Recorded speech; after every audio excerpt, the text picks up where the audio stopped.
Chers étudiants, bonjour. On continue avec le chapitre 3 sur les fonctions numériques.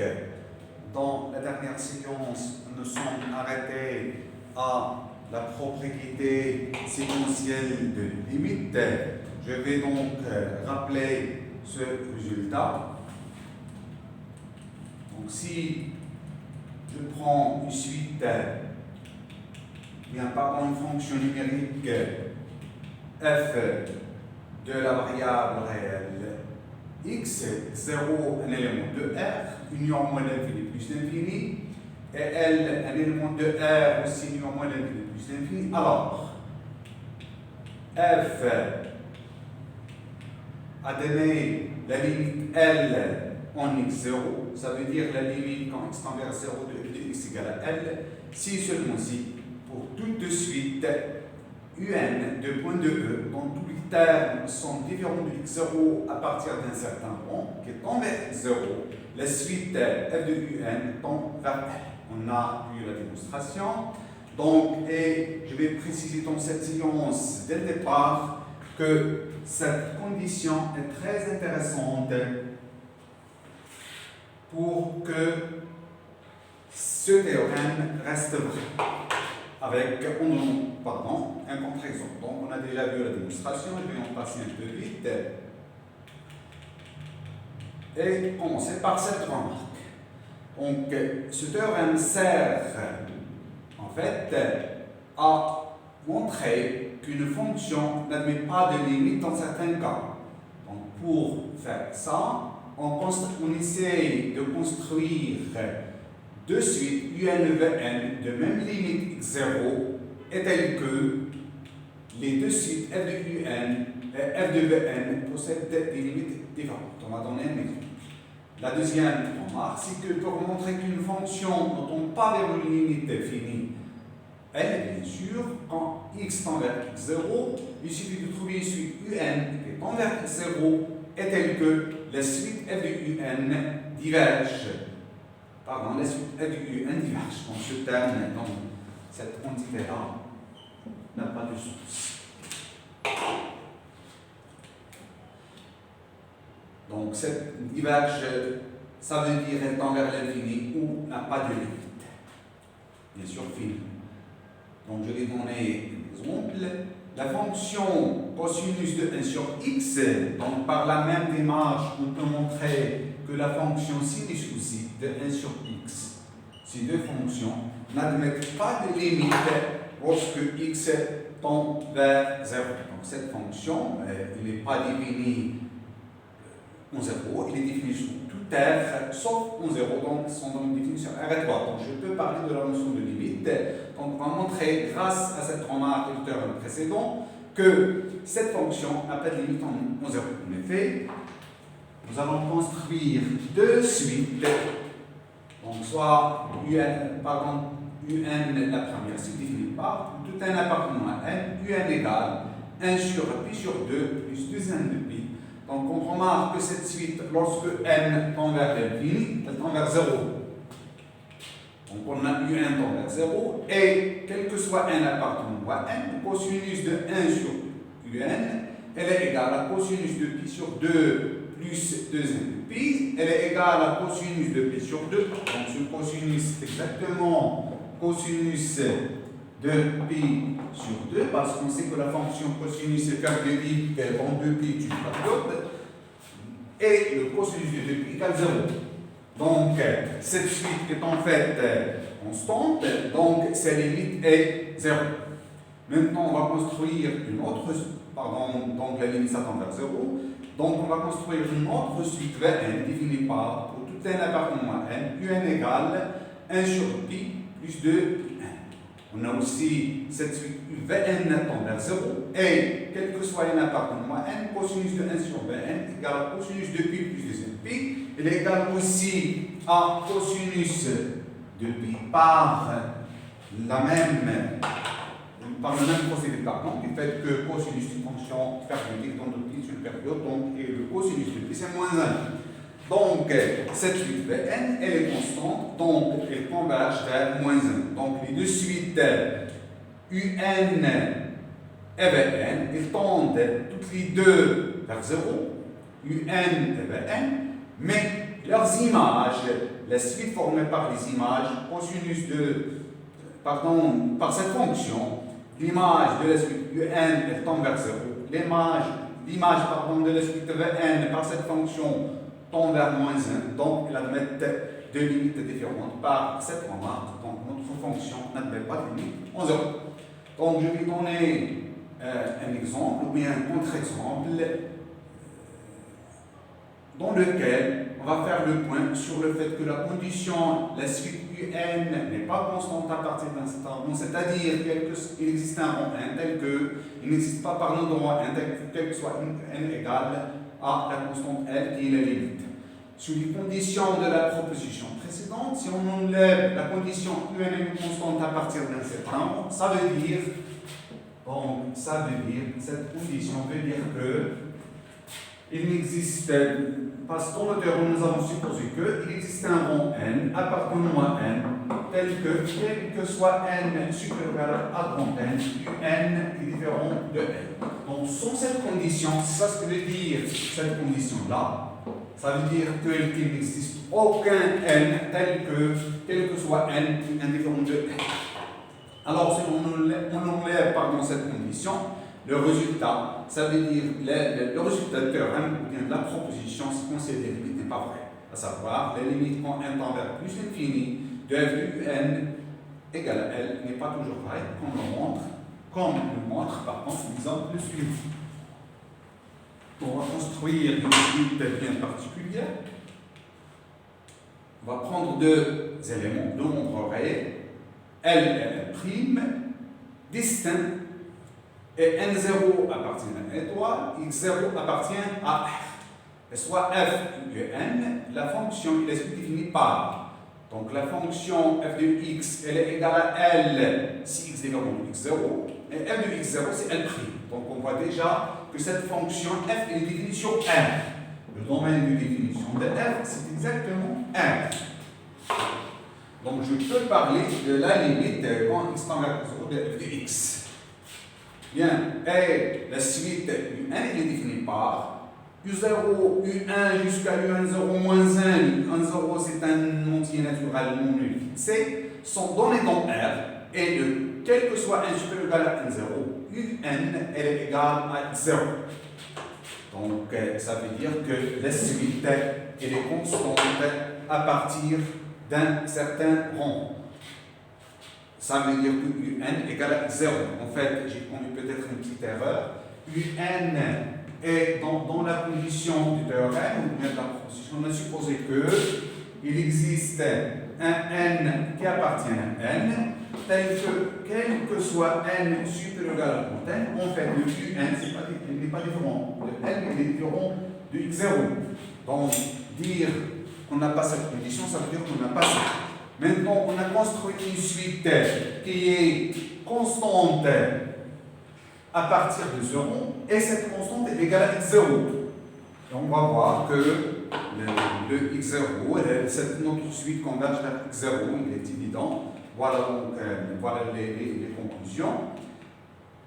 Premièrement, quel que soit n supérieur ou égal à n0, f de un égale à L'. Eh bien, pourquoi? Parce que dès le n supérieur ou égal à n0, alors le un égale à x0, et le f de un c'est f de x0, donc il est égal à L'.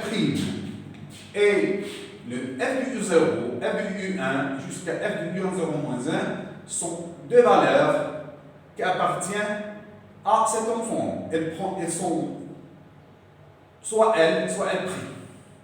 Ça veut dire qu'elles appartiennent à l'ensemble des valeurs de f. Et la limite quand x tend vers 0 de f de x égale à L, pourquoi? Parce que notre fonction f est constante sur tout R, elle prend en x0 seulement une valeur différente de L. Donc cette limite est égale à L. La limite quand n tend vers plus l'infini de un, elle est égale à 0, parce que notre suite prend cette valeur à partir du rang n0, mais la limite de la suite f de un, quand n tend vers plus l'infini, elle est égale à L'. Et on a bien L différent de L'. Donc voilà un exemple qui fait du faux. Si on enlève la condition UN égale à x0. Tous les termes de UN sont égaux à x0 à partir d'un certain rang. Donc, une proposition. Non. Donc, les propositions suivantes servent à calculer des limites dans certaines situations. Donc, je commence par cette proposition. Elle est naturelle lorsqu'on a défini, dans la définition de la limite, quand x tend vers mx0, bien sûr, généralement x différent de f de x0 de f de x, elle est égale à L. Cette définition, on sait déjà, elle se base sur l'ordre, à savoir, quel que soit epsilon positif, déjà on a l'ordre, il existe un état positif, déjà en ordre, tel que, quel que soit x appartenant au domaine de définition qui est dans tout ce texte, dans tout ce cours, c'est E. Si on a x moins x0 inférieur strictement à état supérieur strictement à 0, alors la valeur absolue de f de x moins L, elle est inférieure strictement à epsilon. Donc partout, dans chaque énoncé, dans chaque écriture, il y a ici l'ordre, pardon. Supérieur strict, supérieur strict, supérieur strict, inférieur strict et inférieur strictement. Donc, la notion de la limite est définie à partir de l'ordre, donc c'est naturel qu'il y a des propriétés liées à l'ordre pour calculer la limite lorsqu'elle est finie ou bien lorsqu'elle est infinie. Donc, je vais prendre deux fonctions, f et g. Et la troisième, c'est une fonction h qui sont toutes ces fonctions sont définies sur des parties de 1 sur le même ensemble, E. Donc, ce sont trois fonctions, x0 qui appartient à R moins l'infini plus l'infini, et le L' appartient à R au carré. Alors, la première propriété, si f inférieur ou égal à g, et la limite, quand x tend vers x0 de f de x, c'est L, et la limite de g est égale à L', toujours en x0, alors si je passe à la limite, alors L est inférieur ou égal à L'.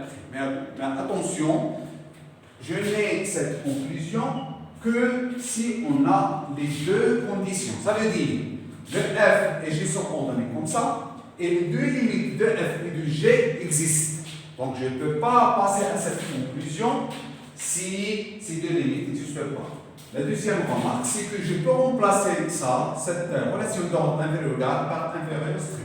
On a la même, ou bien, on a la même conclusion. Donc voilà la première propriété liée à l'ordre et limite. Donc deuxième propriété, si maintenant f inférieur égal à g, et la limite quand x tend vers x0 de f de x, c'est la première fonction qui est plus petite.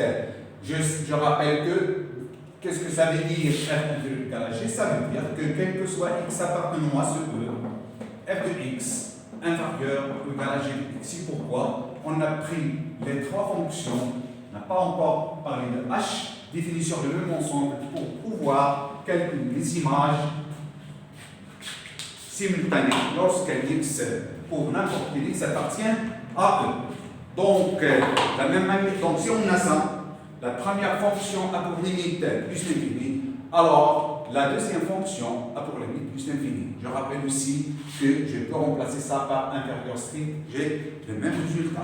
La troisième propriété ressemble à celle-ci, mais cette fois-ci, c'est la fonction la plus grande dont la limite est moins l'infini. Alors, la limite de la fonction f plus petite, c'est moins l'infini. Donc, la quatrième propriété, si je prends quel que soit x dans E, la valeur absolue de f de x moins L, pardon, inférieur à g de x, L c'est un nombre réel fixé, et la limite quand x tend vers x de g de x est égale à 0, alors la limite quand x tend vers x de f de x égale à L. La cinquième propriété, si maintenant j'ai trois fonctions h ordonnées de cette façon, h inférieur ou égal à f inférieur ou égal à g, et la limite quand x tend vers x0 de g de x égale à L, la limite de la première fonction elle aussi égale à L, alors la fonction f a deux limites en x0, et cette limite c'est exactement la limite commune à h et g. Je rappelle aussi que je peux remplacer ce inférieur ou égal, soit celui-là, soit celui-là, soit les deux, par inférieur strict, on a le même résultat. Bien sûr, je l'ai déjà rappelé, f inférieur égal à g, ça veut dire que quel que soit disons, f de x inférieur égal à g de x. Pour la démonstration, je vais prendre le premier cas. Donc, je rappelle aussi que vous avez déjà toutes ces propriétés, vous les connaissez, sauf que peut-être vous n'avez pas fait une démonstration au lycée. Maintenant, je vais proposer une démonstration. Pour la première situation, je vais prendre x0 dans R parce que dans le x0, il appartient à R union, moins l'infini plus l'infini. On va faire une démonstration par l'absurde en supposant que L' inférieur strictement L, parce qu'on a dans la propriété, la première propriété, si on a les conditions, j'aurai L inférieur ou égal à L', à savoir si j'ai F inférieur ou égal à G ou bien inférieur strict, la limite de F en x0 c'est L, la limite de G en x0 c'est L', alors on a L inférieur ou égal à L'. Donc, pour montrer ce résultat, je vais procéder par l'absurde. Ça veut dire que je vais supposer que je n'ai pas cette propriété, j'ai l'indication. Ça veut dire que le L supérieur strictement à L', le L est supérieur strictement à L', ça veut dire aussi que L' est strictement à L. Donc, on va supposer ça. On va utiliser le fait que la densité, de R, ou bien de Q dans R, ou bien de R dans Q, à savoir entre deux réels, je peux trouver toujours un réel strictement inférieur ou plus grand, strictement supérieur ou plus petit. Voilà, donc je vais prendre deux réels, M1 et M2, deux nombres réels tels que, bien sûr, L' inférieur strictement M1 et inférieur strictement M2, inférieur strictement R. Donc c'est une caractérisation de R. Je peux toujours trouver n'importe quoi de nombres réels entre deux réels ordonnés ainsi. D'où le M1 moins L', elle est strictement positif. Il existe un état 1 positif tel que, quel que soit son E, si 0 inférieur strictement à x moins x0 en valeur absolue inférieur strictement à état 1, alors g de x moins L' inférieur strictement à M1 moins L'. Qu'est-ce qu'on a utilisé ici? On a utilisé le fait que la limite, quand x tend vers x0 de g de x, elle est égale à L'. C'est exactement la définition, avec bien sûr ce epsilon bien particulier. Parce que dans la définition, ceci équivaut à, quel que soit epsilon positif, il existe un état positif. Vérifions ça. Maintenant, pour ce epsilon qui est bien spécial, qui va en donner en fait l'absurdité, elle va exister un état 1 positif, vérifions ça. Maintenant, pour ce L moins M2 qui est positif, il existe un état 2 positif tel que, quel que soit x dans E, si on a 0 inférieur strictement à x moins x0 en valeur absolue inférieure strictement à état 2, alors la valeur absolue de f x moins L inférieure strictement à L moins M2. Ici, par la même démarche, on a utilisé quoi en fait ici? Eh bien, on a utilisé le fait que la limite, quand x tend vers x0 de f de x égale à L, parce que dans la définition, pour tout epsilon positif, elle va exister un état positif strict tel que on a ça. Donc, en particulier pour cet epsilon particulier qui est égal à N moins M2. Donc, on aura la chose suivante. Si je prends x quelconque dans E, tel que la valeur absolue de x moins x0 inférieure strictement à l'inf de état 1, état 2, vous faites, c'est le petit de ces deux. Certain, si c'est le minimum aussi, c'est le plus petit des deux nombres état 1 et état 2. Donc, elle est soit égale à état 1, soit égale à état 2. Pourquoi on prend généralement certain? Pour assurer ces deux conditions. Cette condition et cette condition.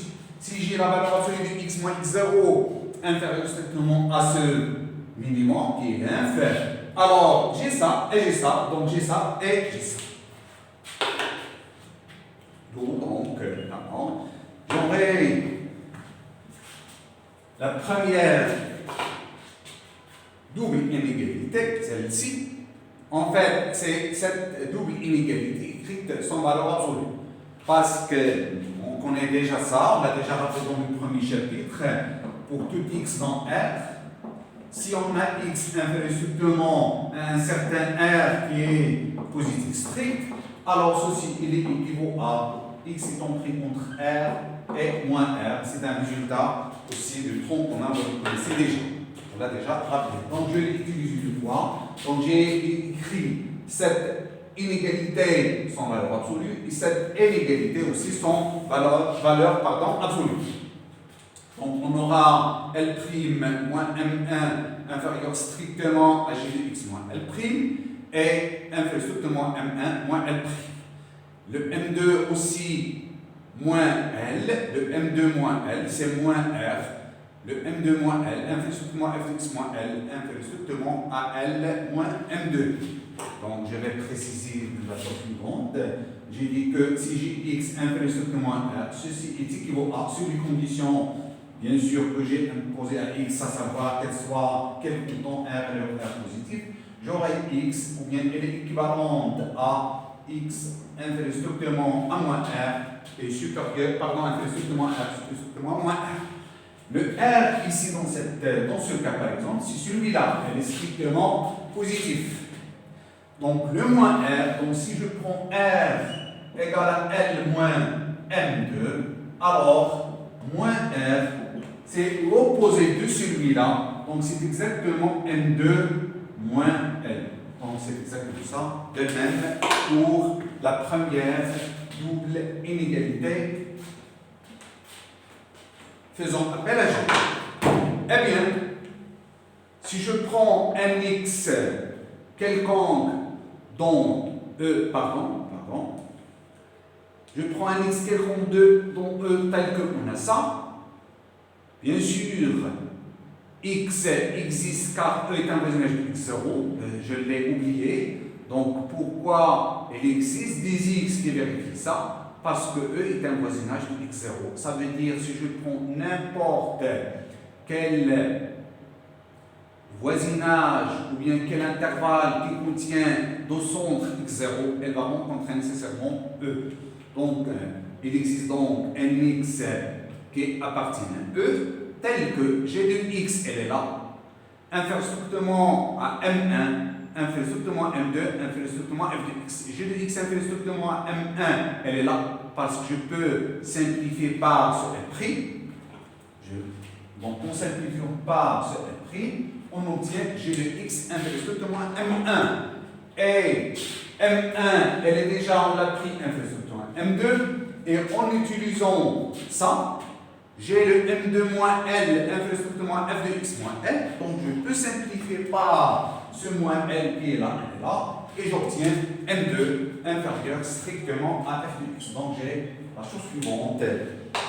Il existe un x qui appartient à E, tel que G de x inférieur strictement à M1, inférieur strictement à M2, inférieur strictement à f de x. Et bien sûr, ce qui est en contradiction avec le fait que f inférieur égal à G, f inférieur égal à G, ça veut dire que quel que soit x appartenant à E, le f de x est inférieur ou égal à G de x. Qu'est-ce qu'on a obtenu? On a obtenu un x dans E, on a montré l'existence d'un x dans E qui ne vérifie pas ça. Ça veut dire qu'il vérifie G de x inférieur strictement à f de x.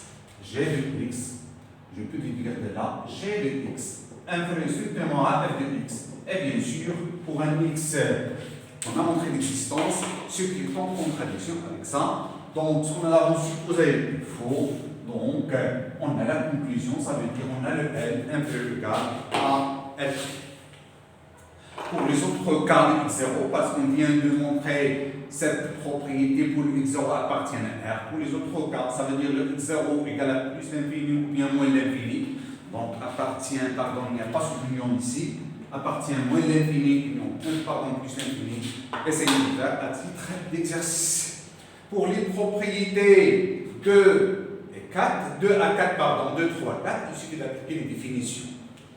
Pour la propriété 5, la condition imposée implique que, quel que soit x dans E, f de x moins L inférieur ou égal au maximum de J de x moins L et de H de x moins L, Il suffit alors d'utiliser la définition de la limite ou bien la proposition 4 précédente. Donc, comment on a obtenu ça? Si je reviens à la propriété, la cinquième propriété, si on a H inférieur à F inférieur à G, donc je vais retrancher L de là, L de là et L de là, et donc je vais passer à la valeur absolue. Donc je vais retrancher L. Donc H moins L moins la fonction constante L serait inférieur à F moins la constante L sur inférieur égal à G moins la constante L. Donc si je passe à la valeur absolue, donc la valeur absolue de F moins L, bien sûr, elle est inférieure ou égale au maximum de, parce que en général, je n'ai pas cet ordre en valeur absolue. Je l'ai, c'est les nombres sont positifs, mais si le nombre change de signe ou bien l'un d'eux est négatif, je n'ai pas cette inégalité par donc en retranchant, je rappelle, en retranchant L de part et d'autre de ces trois inégalités, F moins L et G moins L, F moins L. Donc, en passant à la valeur absolue, j'aurai la valeur absolue de F moins L, elle est inférieure ou égale maximum de valeur absolue de de H moins L et de G moins L. Donc, je parle de L en fonction constante. Donc, il suffit maintenant soit d'appliquer la définition, soit d'appliquer, cette propriété, elle est là. La propriété 4, c'est cette propriété. Pourquoi? Parce que lorsque H tend vers L et G tend vers L, ce maximum il va tendre vers 0. Celui-là, ce maximum, va tendre vers 0. Ou bien on applique la définition et on choisit pour un epsilon quelconque le état égale minimum de ces deux états, le état 1 pour F pour H et l'autre pour G. Et voilà.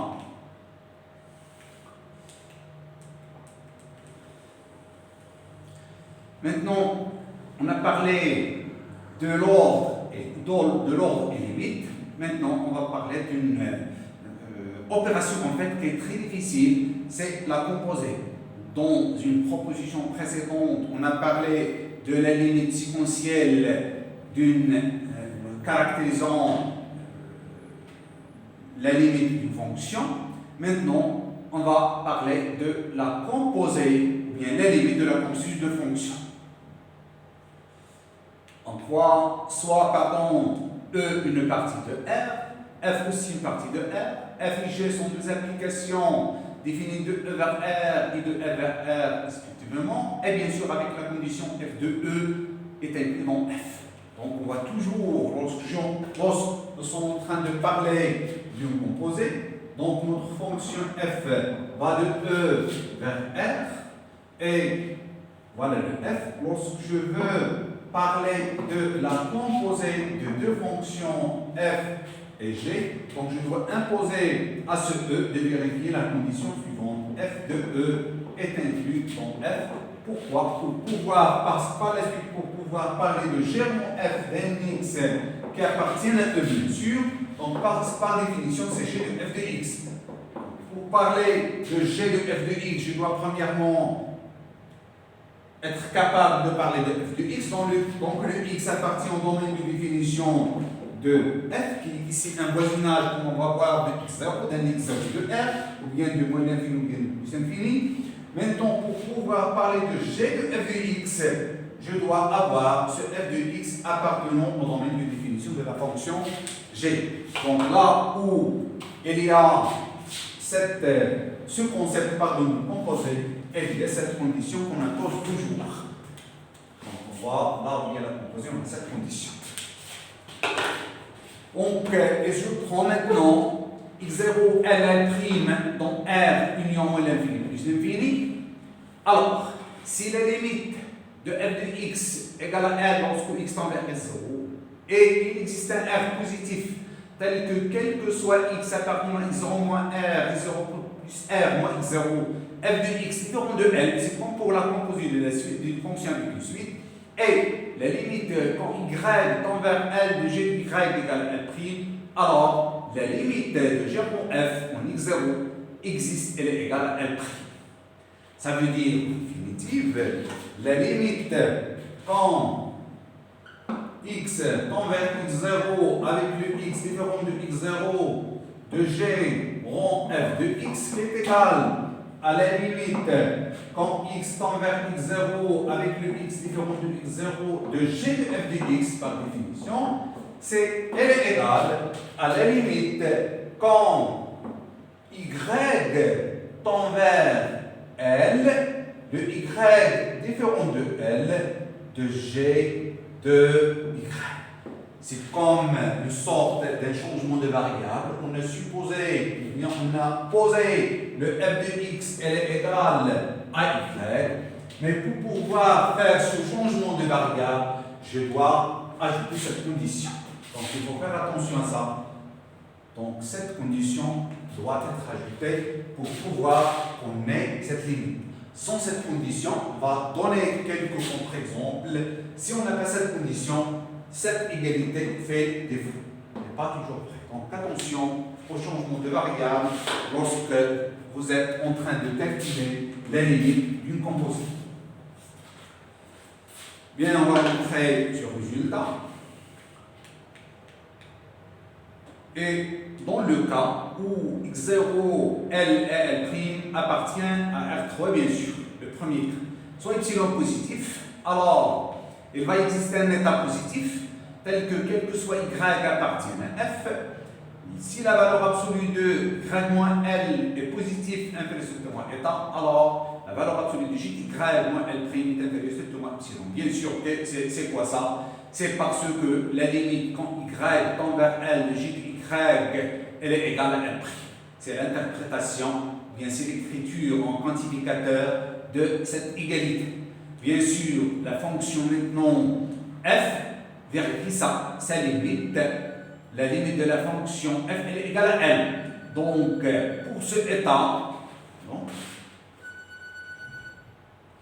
pour ce état, elle va exister un R' positif, un R' qui est positif, tel que, quel que soit x dans E, si j'ai le x moins x0 inférieur strictement à R', bien sûr, supérieur strictement à 0, donc il doit être supérieur strictement à 0, alors le f de x, la valeur absolue de f de x moins L, elle est inférieure strictement à état. Mais je peux avoir cette quantité, cette différence, elle est égale à 0. Ça veut dire, si f de x égale à 0, f de x moins L, pardon, elle est égale à 0, ça veut dire qu'on a toujours cette condition. Ça veut dire qu'on a une condition qui ressemble à ça. En prenant, parce qu'on a supposé que f de x est inclus dans f, si je prends x appartient à E, donc f de x, elle appartient à f. Donc je peux prendre, ou bien je peux poser, c'est ça le changement de variable, f de x égale y. Mais qu'est-ce qu'il manque ici? Il nous manque ça. Il nous manque ce supérieur strictement à 0. Donc je ne suis pas sûr que cette différence est strictement positive. Quand est-ce qu'elle est positive? Lorsque f de x moins L différent de 0, ça veut dire que f de x différent de L. Bien sûr, dans un voisinage, c'est ça la condition que nous avons ajoutée. Donc on a donc ajouté cette condition pour assurer qu'on a ça. Parce que si on a ça, je peux appliquer ça. Le g de y en valeur absolue moins f', il est inférieur strictement à epsilon. Mais si je n'impose pas cette condition, ça veut dire si je n'impose pas à f d'être différent de L sur un voisinage de x0, je ne peux pas utiliser, ou je ne peux pas faire, composer par G pour obtenir cette inégalité.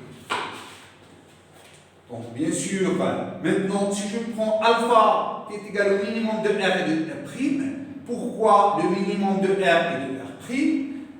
On a dit que, quel que soit x ici, ça veut dire, quel que soit x qui est vérifié, x moins x0 en valeur absolue inférieure strictement à R, et elle est supérieure strictement à 0. Pourquoi? Parce que x ici, quel que soit x par exemple ici, dans cet intervalle, on l'appelle aussi intervalle pointé, voisinage pointé aussi, on a le x moins x0 différent de x0, donc la valeur absolue est positive, et puisqu'elle appartient ici, alors il est inférieur strictement à R. Bien sûr, ce R, elle doit être de telle sorte que X appartient à E. Donc en fait, quel que soit X appartient à E, intègre cet ensemble. Et puisque E est un voisinage de X0, alors je peux prendre celui-là, c'est l'intersection de E avec un autre voisinage de X0. Donc, pourquoi on a pris ce minimum? Si le alpha elle est égal à R, j'ai ça, j'ai le X0, ou bien le X moins X0 supérieur strictement à 0, inférieur strictement à R. Donc, j'ai ça. Donc, si on a ça, f de x dépend de L. Et si, pourquoi on a pris le alpha égal au minimum, si alpha inférieur ou égal à R, alors j'ai cette condition. Ça veut dire que soit ils sont de 0, inférieur strictement à la valeur absolue de x moins x0, inférieur strictement à R, j'ai ça. Donc pourquoi on a pris ce minimum? Pour assurer les deux conditions. Cette condition, ça veut dire qu'il nous donne f de x différent de L, et cette condition qui nous donne ça. Donc, si on a ces deux conditions, alors, quel que soit x dans E, si 0 inférieur strictement à la valeur absolue de x moins x0 inférieur strictement à alpha, donc j'ai ça. Inférieur ou égal, inférieur strictement à état. Mais, si la valeur absolue de x moins x0 inférieur strictement à alpha, donc il est inférieur strictement à R. Donc, nous sommes là. Ça veut dire que le f de x différent de L. Donc, j'ai ce 0 ici. Donc, j'assure que le 0 inférieur strictement à f de x moins L, inférieur strictement à état. En définitive, quel que soit x dans E, on a, donc pour tout x dans E, on a. Si le x inférieur, c'est 0 inférieur à la valeur absolue de x moins x0 inférieur strictement à alpha, alors f de x appartient à f et le 0 inférieur strictement à f de x moins L inférieur strictement à état. Pardon, la démonstration n'est pas terminée, je vais la terminer ici. Donc, je vais garder juste ça. Pardon, et je vais écrire ici. Pardon. Donc, si je prends maintenant x pour tout x appartenant à E, si on a 0 inférieur strictement à la valeur absolue de x moins x0 inférieur strictement à alpha, alors le 0 inférieur strictement à x moins x0 inférieur strictement le alpha sur le minimum de R et de R'. Donc celui-là est inférieur strictement à R et aussi il est inférieur strictement à R'. Puisqu'il est inférieur strictement à R, alors j'aurai la chose suivante. Pour celle-ci, j'assure que f de x moins L, puisque f de x différent de 0, différent de L, donc f de x moins L est positif strict. Bien sûr, le x elle appartient à E, nous a imposé à E de vérifier la condition suivante. Il est inclus dans f, donc le f de x elle appartient à f. Et de plus, si on a ça, alors le f de x moins L en valeur absolue inférieur strictement à état. Donc en définitive, je peux déduire la chose suivante. Le f de x, elle appartient à f, et le f de x moins L, donc si je rassemble ça et ça, parce qu'on a ça et ça, en valeur absolue, il est inférieur strictement à état, et il est supérieur strictement à 0. Maintenant, celui-là, il appartient à f, sa valeur absolue, sous cette forme, il est inférieur strictement à état, donc je peux appliquer le G. La valeur absolue de G de f de x moins L le prix, elle est inférieure strictement à, y. Pourquoi j'ai ça? Je vais revenir un peu en arrière. On n'arrivera pas à bien voir les choses, donc je vais. Voilà, si j'ai un y qui appartient à f, tel que la valeur absolue de y moins L inférieure strictement à état, alors j'ai y en valeur absolue moins L' inférieure strictement à y. Je pense qu'on a tout ça, toutes ces conditions, ils sont là. Le y, elle est dans F, donc je dois avoir ça. Le Y, elle est dans F. Elle vérifie cette condition. Si on a cette condition, on a ça. Donc, je vais passer un peu à ce que j'ai déjà écrit. Donc, voilà. Le nombre f de x peut jouer le rôle de y, il appartient à f. Ce nombre, en valeur absolue moins L, il est supérieur strictement à 0, inférieur strictement à état. Donc, j'ai la valeur absolue de g de f de x moins L' inférieur strictement à epsilon. Ça veut dire que la valeur absolue de g rond f de x moins L' inférieur strictement à epsilon. Donc, puisqu'on a montré que quel que soit epsilon positif, il existe un état positif. Bien sûr, le état, c'est le minimum, pardon. Bien, il existe un alpha, celui-là. Il existe un alpha qui est égal au minimum de R et de R', donc c'est alpha. Tel que, quel que soit x dans E, si on a la valeur absolue de x moins x0 positif strict inférieur strictement alpha, alors on a la chose suivante. Ça veut dire quoi? Ça veut dire que la limite, lorsque x tend vers x0, le x il est différent de x0, de g rond f de x, elle est égale, bien sûr, à ce L'. Donc voilà, le résultat est démontré dans ce cas.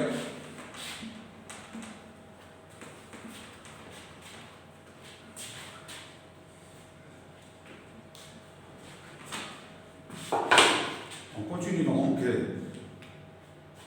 Le cas où x0 appartient à r et L égale à plus l'infini et L' égale à plus l'infini, parce qu'on a ces trois conditions, de x qui tend vers x0, la limite de f, et ça c'est la limite de g en L. Donc je vais prendre maintenant, qu'est-ce que nous allons montrer en fait, on va montrer que la limite quand x tend vers x0 avec le x différent de x0 de g rond f de x, elle est égale à L', et le L' il est égal à plus l'infini. Donc c'est pourquoi on a pris un A strictement positif. Ça veut dire un voisinage de plus l'infini, parce qu'un voisinage de plus l'infini c'est un intervalle comme celui-là, comme nous l'avons déjà défini dans le début de ce paragraphe. Donc, je vais prendre un A positif. Qu'est-ce que je vais montrer? Je vais montrer qu'il existe un état, bien un alpha positif.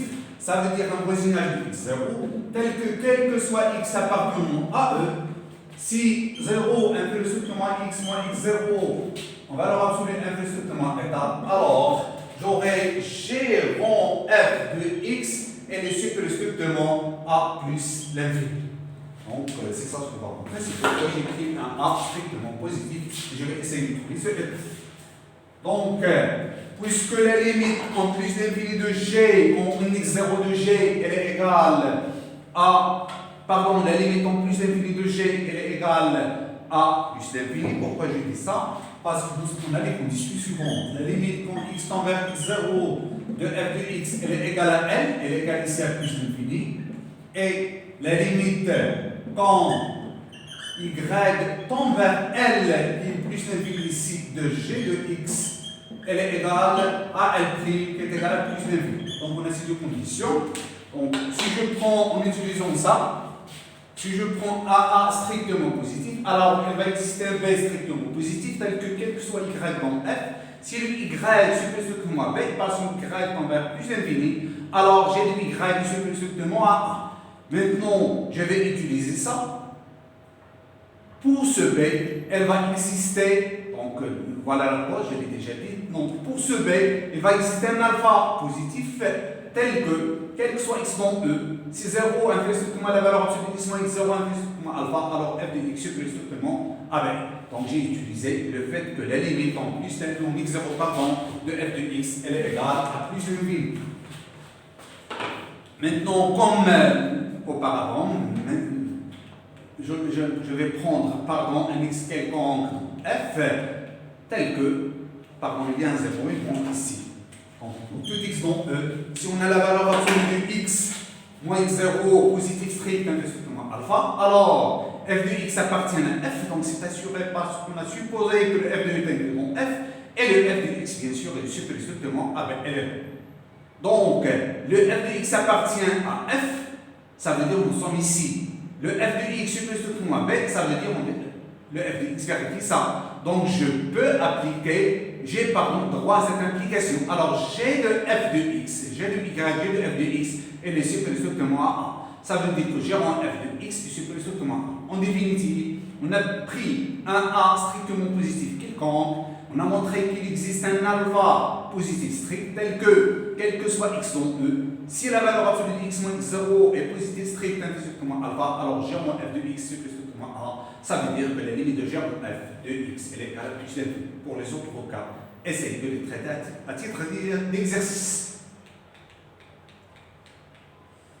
Voilà la condition que j'ai imposée dans ce théorème, à savoir la fonction f ne doit pas être égale à L dans un voisinage de x0, pointé bien sûr, si je vais essayer de m'enlever, de savoir que va-t-il se passer. Donc, sous les conditions de la proposition précédente, si on enlève la condition f est une constante de voisinage de x0, en fait, je l'ai changé, ça veut dire, barre suivante, il existe un R positif tel que, quel que soit x appartenant à x0 moins R, x0 plus R moins le simple temps x0, j'aurai f de x différent de R. Donc je vais enlever cette condition. Donc si on enlève en fait cette condition, ça veut dire que si on n'a pas cette condition, on n'aura pas, comme je vous montrerai par quelques contre-exemples, on n'a pas la conclusion de ce théorème. La conclusion, la limite, quand x tend vers 0, x différent de 0 de g en f de x égale à L' n'est pas toujours vrai, comme le montrent les exemples des fonctions numériques f et g suivantes, définies sur R de la façon suivante. Donc je vais prendre L' d'un nombre réel distinct, x0 dans R. Voilà la première fonction f. Et bien sûr, elle est constante, et plus précisément, elle est égale à L sur toute R, sauf en x0, elle prend la valeur L', et le L est différent de L'. Je vais construire ma fonction g de la façon suivante, quant à L, g de x elle est égale à L', si x est différent de L, et g de L, elle est égale à L. Je vais maintenant construire g en f, donc g en f de x, g en f de x, c'est g de f de x. Maintenant, pour le f de x, on a deux conditions. Elle est soit égale à L, soit égale à L'. On teste, elle est égale à L, donc si x différent de x0. Donc elle est égale à L, ça veut dire que c'est g de L. Mais c'est quoi g de L? Elle est égale à L. Donc g en f de x, elle est égale à L si x est différent de x0. Maintenant, si x elle est égale à x0, g en f de x, c'est g de f de x. Mais si x égale à x0, f de x0 elle est égale à L, donc c'est g de L', pardon. Mais g de L', lorsque x différent de L, g de x est égal à L'. Le L', je l'ai choisi différent de L, de nombre distinct. Donc le L' différent de L, donc elle est égale à L'. Voilà. Donc, j'ai formé la fonction g en f. Donc, g en f de x, elle est égale à L si x différent de x0. Elle est égale, on prend la valeur L' en x0. En fait, cette fonction g en f, c'est exactement la fonction f. G en f, c'est exactement la fonction f. Voilà, et on a les limites suivantes. La limite lorsque x tend vers x0, avec bien sûr toujours x différent de x0, voilà, elle est égale à L parce que notre fonction f, elle est constante sur toute R, donc sauf en x0, elle prend la valeur L' différente de L. Donc cette limite, elle est égale à L. La limite de g, quant à g, la limite quand y tend vers L de g, y est à L'. De même, la fonction g elle est constante sur toute R, sauf en la valeur L, elle prend le nombre L qui est différent de L'. Mais la limite de la composée, elle est là. La limite de la composée est égale à L. La limite de g en f de x, parce que c'est exactement la fonction f, donc elle est égale à L. Et on a L différent de L'. Ça veut dire qu'on n'a pas cette égalité. x ici différent de x0. Donc les limites quand x tend vers x0, tel que x différent avec x différent de x0 de g en f de x, n'est pas égal à la limite lorsque y tend vers L de G de Y. Donc on n'a pas cette conclusion. Et bien sûr, pourquoi? Parce que la fonction f que j'ai construite, elle est égale à L sur un voisinage de 0. Voilà pour ce cas. Pour le cas infini, donc je vais prendre cet exemple. f de x égale à L si x est différent de x0, comme pour le premier. f de x0 égale à L', et g de x est la fonction construite de cette façon. Elle est égale à 1 sur x moins L au carré si x est différent de L, et g de L, elle est égale à L. Donc voilà, et on a les résultats suivants. Pour g rond f de x, elle est égale à L par la même technique, si x est différent de x0.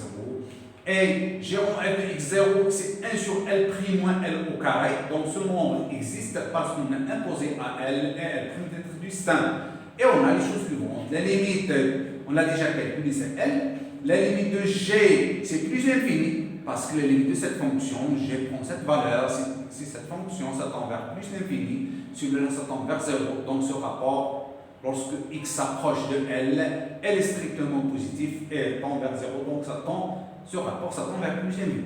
Mais la limite de g rond f de x, elle est égale à L.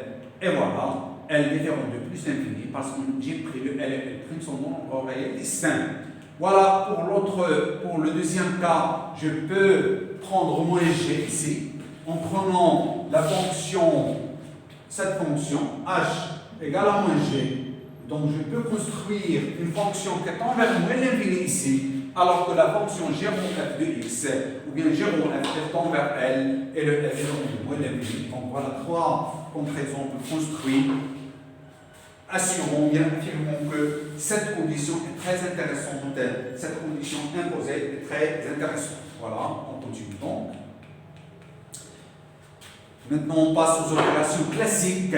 Une fois fini avec cette composée, donc on passe aux opérations classiques. En fait, ces propriétés, vous les connaissez, je vais aller un peu vite. Les propriétés de la somme, la différence de produit, le quotient, ainsi de suite. Donc, je vais aller un peu très vite. Donc, si je prends deux fonctions, f et g, et x0 LH appartenant à R, union moins l'infini plus l'infini, telle que la limite de f en x0 toujours égale à L, la limite de g elle est égale à h, alors on a les propriétés suivantes. L plus h est défini, pardon, qu'est-ce que je fais ici? Pardon, non, je parle du nombre, oui, parce que h et L sont les limites de f et g respectivement. Donc ce nombre existe puisque j'ai un nombre ici, L, et j'ai h ici, mais attention, je peux avoir L égale à moins l'infini ou plus l'infini, et je peux avoir, donc ce L, elle est là, donc elle peut prendre la valeur moins l'infini et plus l'infini, et le L peut prendre la valeur moins l'infini plus l'infini, et il peut prendre une valeur réelle. C'est pourquoi j'ai imposé cette condition. Si L plus h est défini, alors la limite quand x tend vers x0 de f plus g de x est égale à L plus h. Ça veut dire la limite de la somme, c'est la somme des limites, bien sûr, lorsque ces deux limites, bien ça, la somme de la limite est définie.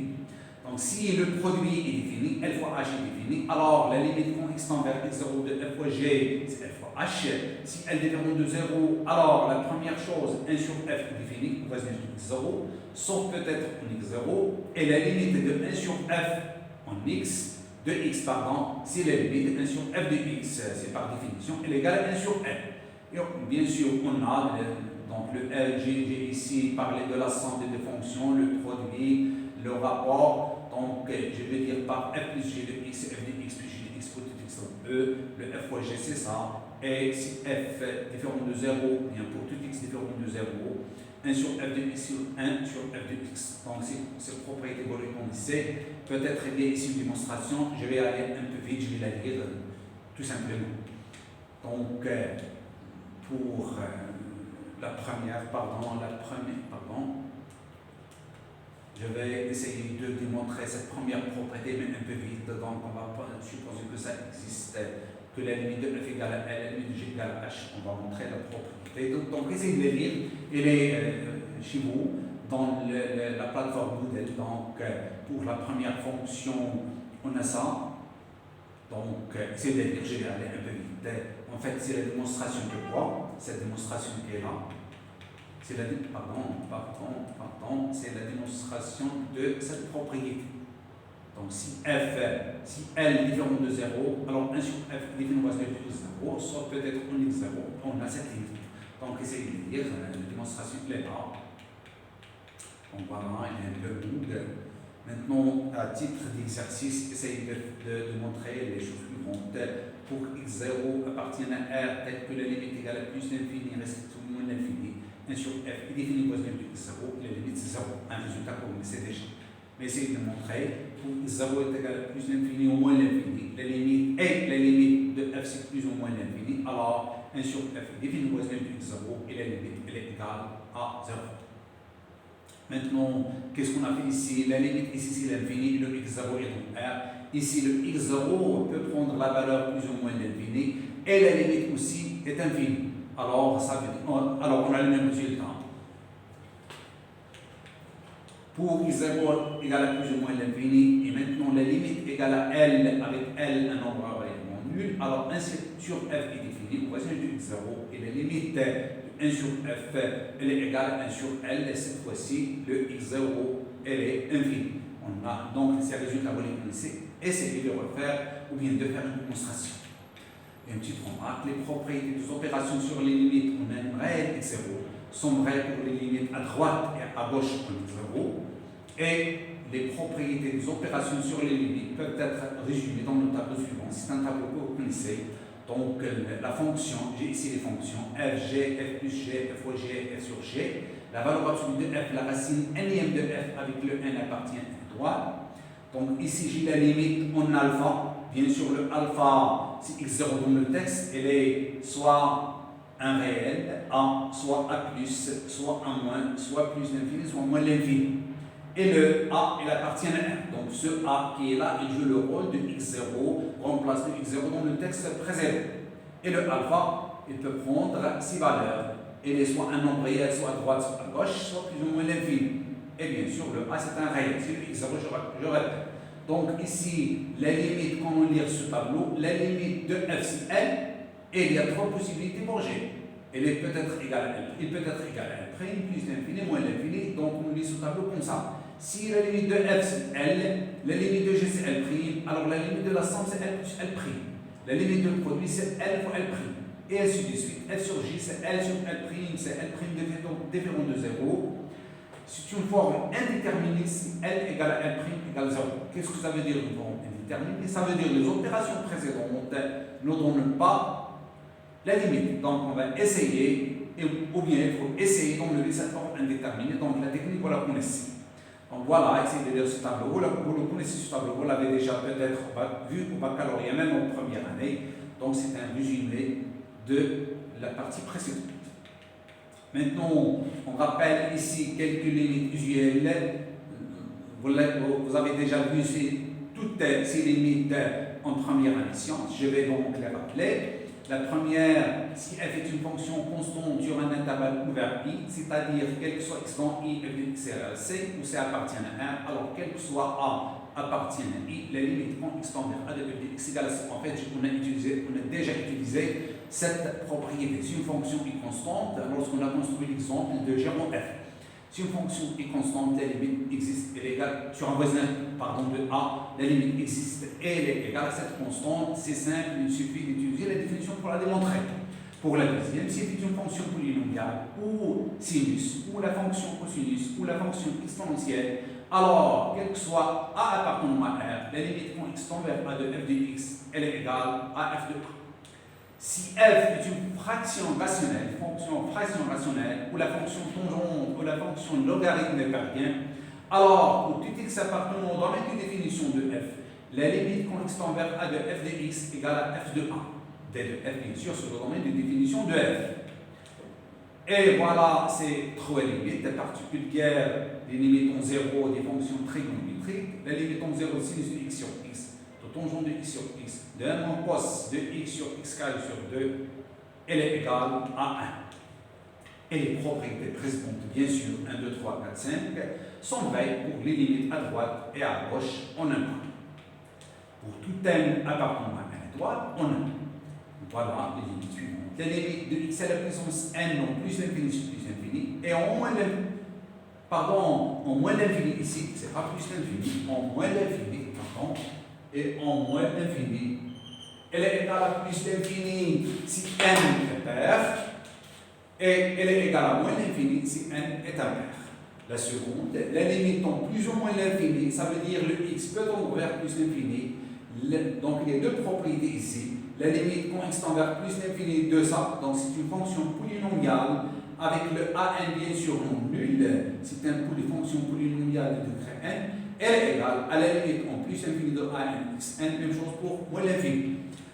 Maintenant, pour tout entier naturellement non nul, pardon, n et m, on a la limite en plus ou moins l'infini, voilà une fonction polynomiale, sur une fonction polynomiale, donc c'est une fonction qu'on appelle fraction rationnelle, je l'ai déjà utilisée dans ce texte. Elle est égale à la limite en plus l'infini de an xn sur pm x à la puissance n, bien sûr, avec, pardon, je l'ai peut-être, je l'ai déjà dit, non, donc je dois ajouter ici que le an, il est différent de 0, le bm, il est différent de 0, de même ici, le an, il est différent de 0. Donc, pour parler de ça, ça veut dire que je dois avoir ce terme non nul. C'est le terme, ou bien le moment de plus haut degré. Ici, c'est le moment de plus haut degré.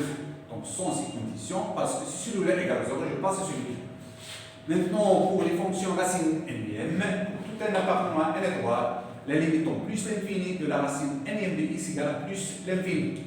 La limite de la fonction exponentielle en plus l'infini sur plus l'infini, en moins l'infini c'est 0. Et pour tout n dont n exponentielle de x sur x puissance n, c'est la limite en plus l'infini sur plus l'infini.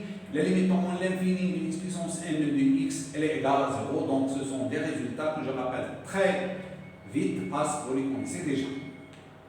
Elle est sur la limite de la fonction logarithmique parvient en plus l'infini sur plus l'infini. En 0 à droite, c'est l'infini. Et pour tout n dont n étoile, la limite de log de x, ln de x sur x puissance n, c'est 0. Et la limite en 0 plus de x puissance n, ln de x, c'est 0. La preuve, essayez de la faire en exercice. Bien sûr, je vais maintenant entamer la deuxième partie de ce chapitre, à savoir la continuité. Donc, je vais donner quelques définitions et je vais marquer. Soit E, une partie de R, f défini de E vers R, une fonction, et x0 appartient à E. Pour f défini au voisinage de x0 cette fois-ci, donc f il est défini sur généralement un voisinage, s'il contient, je le rappelle, un intervalle ouvert centré en x0. Donc il est défini sur un intervalle comme celui-là. x0 moins R, x0 plus R. Donc c'est ça la différence entre la notion de continuité et limite. Pour parler de la limite, il suffit que ma fonction soit définie sur cet ensemble que j'ai qualifié d'être, ou bien que j'ai appelé un intervalle pointé, bien un voisinage pointé en x0. Maintenant, pour parler de la notion, bien de la continuité d'une fonction en un point, la fonction doit être définie en x0 et c'est pourquoi j'ai imposé ça. Donc, pour f défini au voisinage de x0, f est dit continu en x0, ou bien f est continu en x0, signifie que la limite lorsque x tend vers x0 de f de x est égale à f de x0. Maintenant, je n'impose pas cette condition f différent de x0, parce que la fonction, ma fonction, lorsque x s'approche de x0, elle peut prendre la valeur x0 et ma fonction est définie. Donc, mais la limite, attention, je peux avoir ma fonction définie sur un voisinage de x0 en x0 lui-même, mais la limite, lorsque x tend vers x0 de f de x, il est différent de f de x0. Donc j'ai déjà donné un exemple de fonction lorsque j'essayais ou bien j'étais en train de construire le comparaison. Pour la savoir, cette fonction, je vais la rappeler, elle est égale à L si x différent de x0, f de x0, elle est égale à L', bien sûr, si f de x0 égale à L', et le L différent de L'. Bien sûr, la limite de f en x0 c'est L, mais elle est différente de f de x0. Donc cette fonction que j'ai construite dans le contre-exemple précédent n'est pas continue, tout simplement en x0. Voilà, c'est-à-dire en utilisant les quantificateurs, c'est la définition de la limite, sauf qu'ici, on n'a pas imposé cette condition. La différence, elle, c'est ici. Donc, quel que soit x non positif, il existe un état positif, quel que soit x appartient à eux. Si j'ai x moins x0 en valeur absolue inférieure strictement à état, alors la valeur absolue de f de x moins f de x0, pardon, donc le L, elle est remplacée par f de x0, elle est inférieure strictement à y. Pour f défini à gauche de x0, respectivement à droite de x0, f est continu à gauche en x0, signifie que, respectivement, pardon, à droite en x0, signifie que la limite lorsque x tend vers x0 moins de f de x est égale à f de x0, respectivement, la limite lorsque x tend vers x0 plus de f de x, elle est égale à f de x0. f est discontinu en x0, signifie que, respectivement, discontinu à gauche en x0, respectivement à droite en x0, signifie que f n'est pas continu en x0, respectivement n'est pas continu à gauche en x0, respectivement n'est pas continu à droite en x0. Ainsi, f est discontinu en x0, si seulement ici, voilà, quel que soit epsilon positif, il existe un état positif, il existe un epsilon positif, quel que soit état positif, il existe un x appartient à E, tel que j'ai le x moins x0 inférieur strictement à état, mais le f de x moins f de x0 est supérieur strictement à epsilon, ça veut dire la négation de ça. Ça veut dire la négation de ça. Donc, sur ce point, je m'arrête et à la prochaine vidéo, Inch'Allah, pour la suite de ce chapitre.